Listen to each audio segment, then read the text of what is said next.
संगम literature जो है ये अर्लीस्ट राइटिंग थी इन दी तमिल लैंग्वेजेस, ठीक है, thought to have been produced in 3 चकमास और literacy academic in Madurai, Madurai वहाँ पे फेमस प्लेस था, India for the 1st to 4th century C.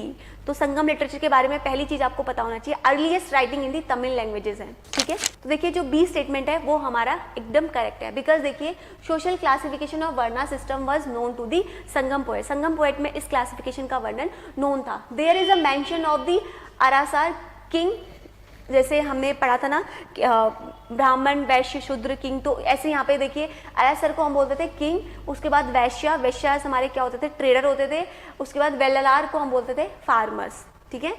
The Brahmins are also mention, some of them closely associated with the court of kings and patronized by the ruling elites, ठीक है। However, the fourfold Varna classification had little application to the ancient Tamil society. Ancient Tamil society में इतना dominating नहीं था ये वर्ना system जितना आपका northern India में था, ठीक है। उसके बाद देखिए जाति system was not to the feature of society either.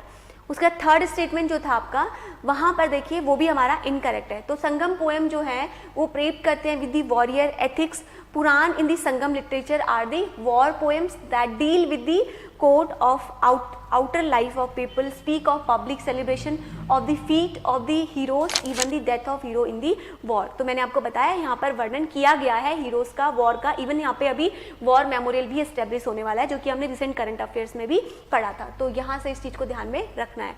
And ये जो लास्ट स्टेटमेंट था वो भी हमारा इनकरेक्ट है। तो देखिए संगम लिटरेचर जो है ये रिफ्लेक्ट करता है अ बिलीफ ऑफ स्केयर और मैजिकल फोर्सेस कॉल, जिसको हम लोग संगम में तमिल में टर्म बोलते हैं अनाकू, that were supported to inhale various objective, ठीक है। तो ये इस चीज में